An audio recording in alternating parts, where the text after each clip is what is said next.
Thank you. Thank you. Welcome to the Global Virtual Summit 2024, Day 1. So here, ladies and gentlemen, here is Wendy B. King. Wendy is remarkable, compassionate human being, author, mother, and accomplished coach.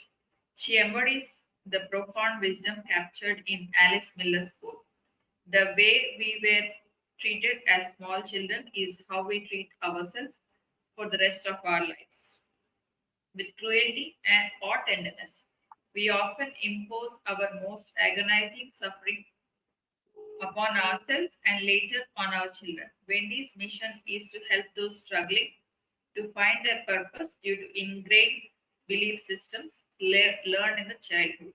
She is transforming lives by drawing from her own experiences and extensive training with the foundation in metadynamics TM coaching, which utilizes neuro-linguistic programming, NLP, and emotional intimacy techniques acquired at Australia's premier coaching institution. She offers profound insights into the workings of the human mind. Welcome, Wendy, Thank you. Thank at a you. profile. So the stage is all yours. I can start now? Yes, yes. Okay. I'll just present my slide, get my slides ready.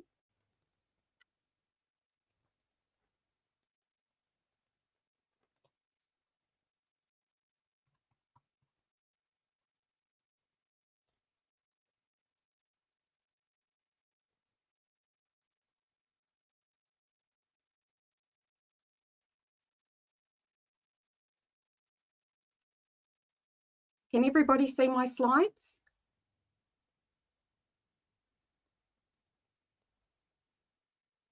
Okay.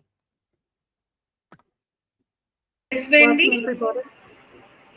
Yes, Yeah, you can start the session. I can start the session now. Can you see my slides? No, we cannot. Okay, sorry. Beg your pardon. So, sorry, how do I share my screen? Yeah, you can see the arrow button next to the mic, right? Yes. Yeah, click on So that. I can click on that and that'll share my screen. Can you see that? Yep, share screen. You can see the upward arrow beside mic. Yes. Yeah, click on that. Okay. Yep. Yeah, if you click on that, you can see two options, right? Share screen and Okay. select PDF file. Yep. Okay. Yeah, click on the select PDF file. Yeah, we can able to see. Just maximize it.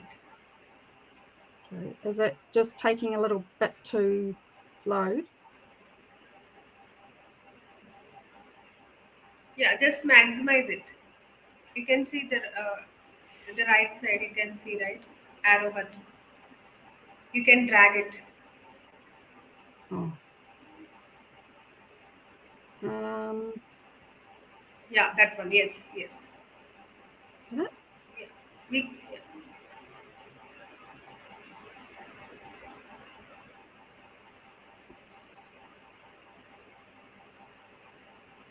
So, are you changing your slides? We cannot able to see that. No, I can't actually see my slides. I'm sorry. Yeah. Now, yeah, it is loading. I think your network is your network quality is Okay. bad. Yeah. So I'll stop sharing and I've got my notes. So let's start. Okay. Is that That's okay? okay. Yeah. Go ahead. Right. Okay. Sorry about that, everybody, and thank you so much for your patience. The wonderful place of technology. It's great when everything is working well. But thank you so much for being here, and it's my pleasure to be able to speak and learn and share my learnings with you guys too. And I would just like to say thank you to our last presenter, Ada Lloyd, who thank you for your story and letting us know exactly what we need to do to help move on and heal the pain that so many of us have carried through our life. And that is that really means so much to me because of my personal experience as well. My favorite quote is from Carl Jung.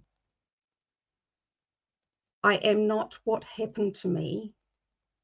I am what I choose to become. Isn't it true that we're here to grow and learn because of the many things that can happen in our life that we're actually not expecting? And that is why my topic is called Let's Do Life Together, Understanding, Accepting, and Healing from the Past to Live an Abundant Tomorrow. Because all of us know that we're not going to be able to dodge pain in our life. It's inevitable. No one is immune. However, it's about having the tools that we can use to reduce unnecessary suffering. And I know this from experience. It's one thing to experience pain. It's another to endure a lifetime of suffering. So who here would like to know how to do this? Give me a one if you would like to know. So as we explore this topic, I'd like you to imagine being the gardener of your mind. Is that okay with you? Fantastic. So let's turn to the person at the left and go, let's do this. We can do this. You see, what is really, really important that is overlooked is that as we are growing up, we are taught what to accomplish or who to model, but we're not taught how to be. Think about that. Did you hear that? I'll say that again. We are taught what to accomplish or who to model, but we are not taught how to be. It means we are not taught how to feel, to respond, or understand what happens in our body when we experience a traumatic change or when a curveball hits us, such as the death of a loved one. It can really, really freak us out. So if I may, I would like to share my own personal story and how I was affected. At 17 years of age, I was given an ultimatum to leave home. I was seeing a boy of a different faith, and I either had to stop seeing him or I had to leave home. I chose to leave home because I was desperately unhappy, as I was brought up in a very, very strict household. Then I got married and my parents didn't come to my wedding. But then at the age of 25, when my husband and I had our first baby, she died of heart failure at 5 months of age. This was a really, really traumatic time. Traumatic because there was nothing available to say what I would be experiencing, what I would be feeling, or for my husband. And when we turned to those who were closest to us, it was too painful for them as well. You see, my parents were parents of the war. They were what you would call emotionally retarded. It wasn't about blame, because people can only give what they have. They can't give you what they don't have.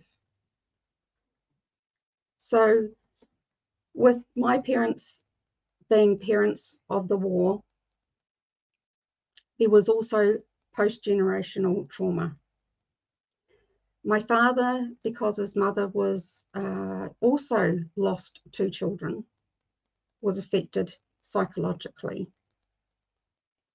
So the result of that meant that my father's older sister literally raised him. So when it came to my emotional well-being, I was told, you've got a roof over your head, you've got food on your back, food in your mouth, clothes on your back.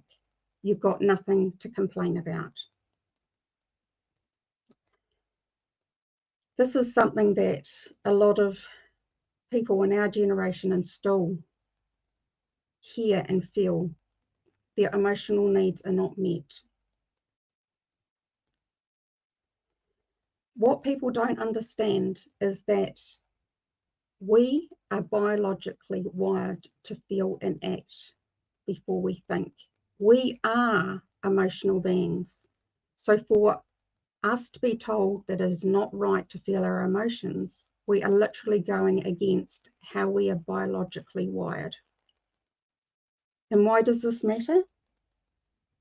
Dr. Perry said that we have to understand our history to be able to learn from our history and become aware of what was not done so that we can take control of what we need to do. And a really interesting fact, how that affects everyone today around the world, is that 4 out of 5 people don't visit the doctor for a medical condition. They visit their doctor because of a psychological problem.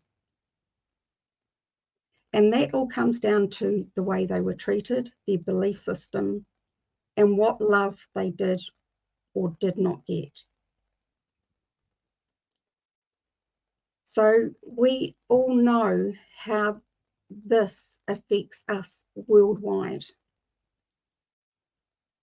When people cannot have their emotional or physical pain resolved, this is transmitted within the family, and we see this and in the community, and we see this on a worldwide basis. We have seen the mass shootings in America, but not only that, violence within the home is so prevalent that the percentages of it happening is not even accurate because of the recordings, because so many are afraid to come forward. And does that surprise anybody? So we're here to learn how to understand what's happened in our past, to accept what's happened, but to also heal and understand how to be. So as I go through, I would love you to really think about the 3 aspects that I'm going to talk about that make such a difference to the way we think and the way we feel. And they are control, our mind, and living at cause and effect. So let's look at control. What is the definition of control? It is the power to influence or direct people's behavior or the course of events. So if I were to ask you, can you control life? What would your answer be? And why? Imagine this. We've all been there. We get this storybook when we're little, how Cinderella finds her prince. They get married and live happily ever after. What are we set up for? Failure. We are set up for failure. But not only that, most of us, as we're growing up, in reality, do see the cycle of you go to school, you go to high school, you go to college or university, you get engaged, you get married, you have children, your children grow up and you become grandparents and so on. However, what happens when that all goes wrong? What happens when your child dies? What happens when your relationship breaks up? What happens if you want to have children and you can't have children? What does happen to most of us is we can literally freak out because we have a fixed idea of how life should be. And when it doesn't turn out that way, we literally get scared or we freak out. So how do we deal with this then? How do we cope with that? How do we learn from that?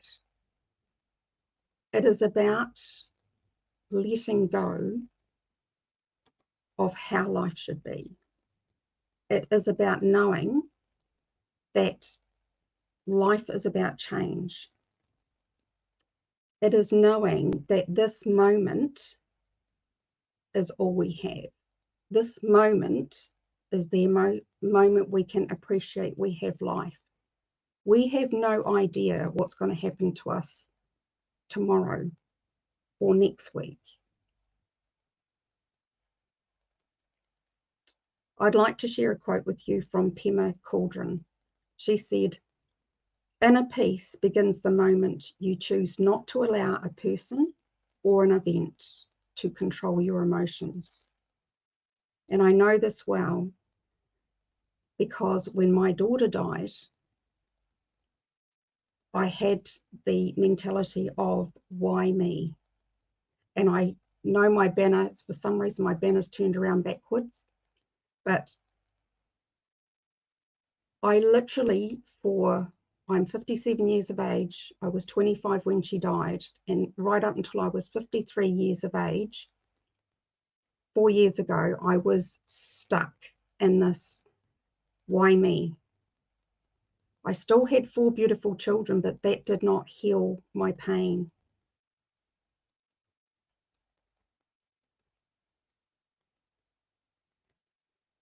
If you've lost a loved one, or if you're feeling sad, or you're missing someone, right now I feel you. And I would love to give you a big hug. So put your right hand on your left shoulder and your left hand on your right shoulder, and please just give yourself a big squeeze. I care about you and I'm here for you. My book is about my story, but it's more than that. Part 2 of that is about what actually happens to our body, our mind, our nervous system, our relationships, our friendships, and how our childhood has such an impact on all these things that we need to know. That brings me to point number 2, which is our mind. It's so important because what we think about, what we do, or whatever stories we tell ourselves, they will either energize us or deplete us. And Prince has said, before the truth can set you free, you must first recognize the lies that are holding you hostage. So what stories are you telling yourself? What do you believe? Do you believe that you're worthy of love and kindness? Because our thoughts are an inside job to live our truth, and it takes courage to become the person you long to be. We need to understand that our lives are not about seeking approval from others. The only approval you need is from yourself. Can you start doing that today? Turn to the person next to you and say, I've got this. I'm going to start being me. That brings me to step 3. And why is step 3 so important? Because it's one of the most vital ingredients to living our best life. That is, are you living at cause or effect? What is effect? That we react or respond to everything as if we have no control. So what does it mean to be at cause, and for what purpose? Well, whatever I say or express is so much more than this, but it's about the way we are being, as I said earlier on. And I'd like to give you, I'd like you to think about your own examples, but I'd like to give you my own flavors on the subject. And that is about being responsible, accountable, and being an adult. And I'm going to go through each one separately. So let's talk about responsibility. The adult that is at cause is 100% responsible for what happens in their life. Now, please do not misunderstand me. This is not talking about events. This is talking about how we respond to the event. And let's use the example of a car and a truck collide, and maybe it's your car, and you could be, in effect, you would be moaning, complaining, I'm late, my day is ruined, dramatizing it, complaining there, sitting, doing nothing. Or vice versa, being at cause is not saying I even caused the crash, it's going, I'm stuck in traffic. Am I going to let this disturb the rest of my day? Yes, it's going to mean I'd have to contact my insurance. Yes, it might mean I do this, but is it going to affect the rest of my day? Am I going to allow this to disturb my being? I am responsible. Response-able. That means we have a choice on how to respond. So let's put this in a business sense. Say if you don't have many clients, the person who is at effect goes, I don't have any money to spend on advertising. All the leads I have fell through. It's just hopeless. It doesn't work. Well, that's one flavor of it. But being at cause would be saying, I don't have any clients lined up. My plan is I'm going to work at it. I'm going to find out how I can do this, put a plan in place. It might mean I have to ring a couple of people to get some advice, but you do something about it. You don't sit there and moan and complain. And that leads us to accountable. The person who is at cause is comfortable for being accountable for the results or non-results. They don't get defensive. They don't blame someone else. And the person who is accountable can have fun. And instead of saying, well, my goal was to get 10 clients this month, but I only got 8, I'm going to do the best that I can to do what I need to do that. Maybe it was my speech, but they will take action. The person who is accountable and responsible says, this is what I have to do, I will do it. The person who is at cause is also adult. And what do I mean by that? I mean, it has nothing to do with age. I have met more 20-year-olds that are more mature than some 40-year-olds. So being adult means accepting responsibility for our story. What do you mean, Wendy? What do you mean? I mean, all stories are made up of chapters. These chapters are made up of narrative parts, milestones, characters, locations. All of these are at the whim, the writer, you, me. We have two choices when it comes to cause and effect. We can look at our past, or we can look towards our destiny. For us being adults, it's about choosing the story we want to write and what destiny and legacy we want to leave. If we know we've made bad decisions in the past, we can focus on that. Or we can make the decision to rewrite our destiny and live a life being at cause. Rewriting the story so that we can become the hero and not the villain. We have this choice now. You can end this rubbish chapter today. And every day we don't, it's a choice to continue writing it, or we can end the chapter and start a new one. Life is a book. Some chapters are sad, some are happy, and some are exciting. But if you never turn the page, you will never know what the next chapter has in store. So are you going to live at cause or effect? Let's give up complaining and blaming and take responsibility and take control of our lives and help improve others' lives, which we all are here to do today. Thank you very much for your attention. Is there any questions?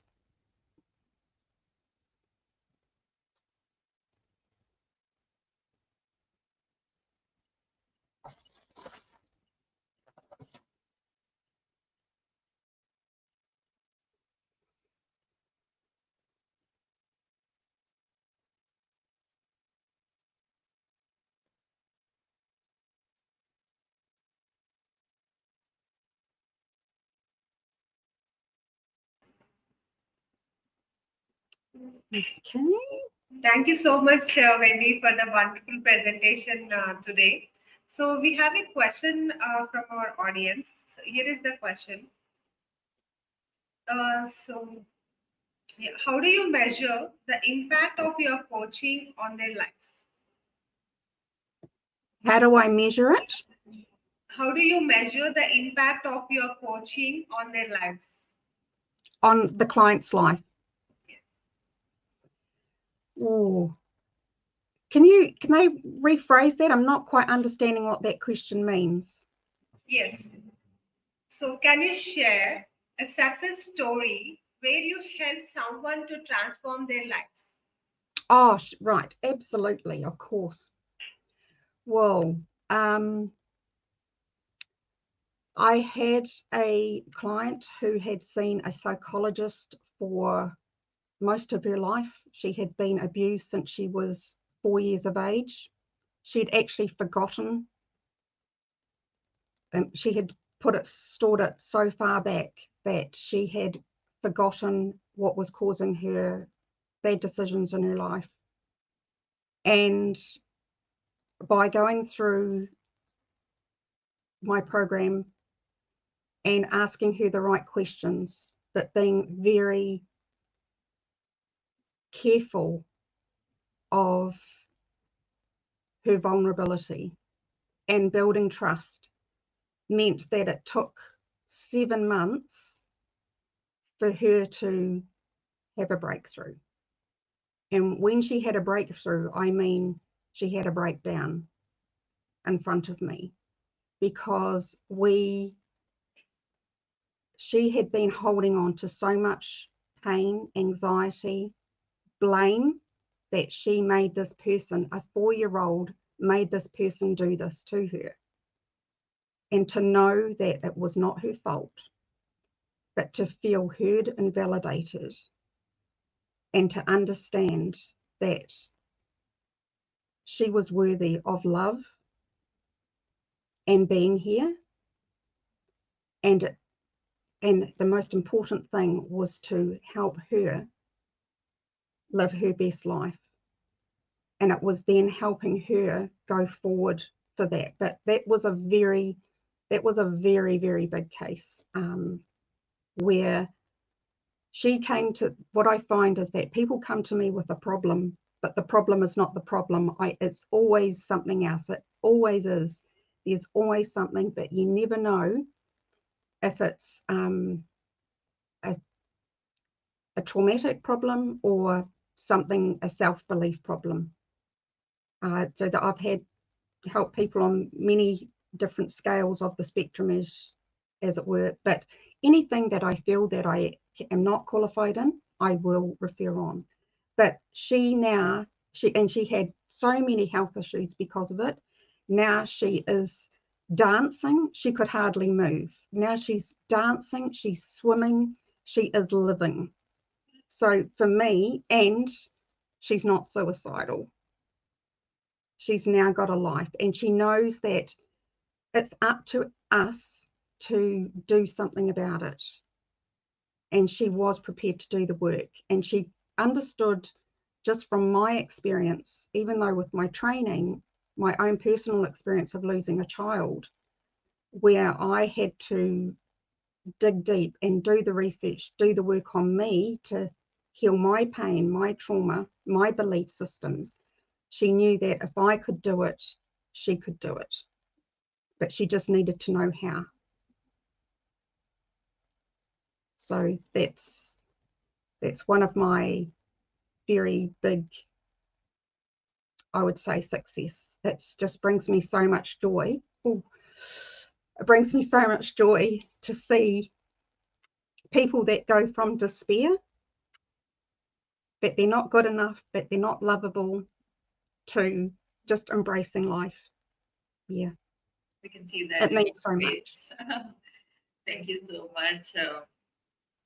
Thank you so much for the wonderful, inspiring success story. So Thank you. please encourage by joining our next speaker sessions as well. So thank you so much for joining. Have a nice day. Bye-bye. Thank you. Okay, bye. Thank you, everybody. Thank you. Thank you.